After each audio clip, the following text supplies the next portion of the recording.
मित्रांनो, माझे नाव लावण्य पुरुषोत्तम सुरटकर. तुम्हाला हात धुण्याचे 16 स्टेप सांगणार आहे.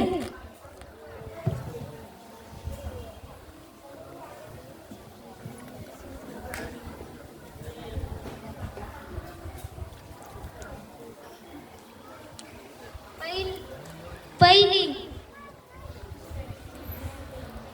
दुसरी, तिसरी, चौथी, पाचवी, सहावी, सातवी, आठवी, नववी,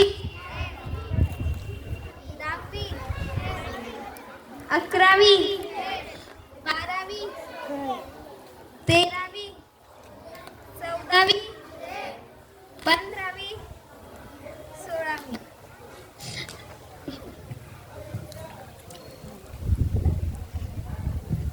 अशा प्रकारे जर आपण हात धुतले नाही तर ते कीटाणू तसेच राहतील आणि आपल्या पोटात जाईल. त्याने आपल्याला वेगवेगळे आजार होईल. स्वच्छ भारत सुंदर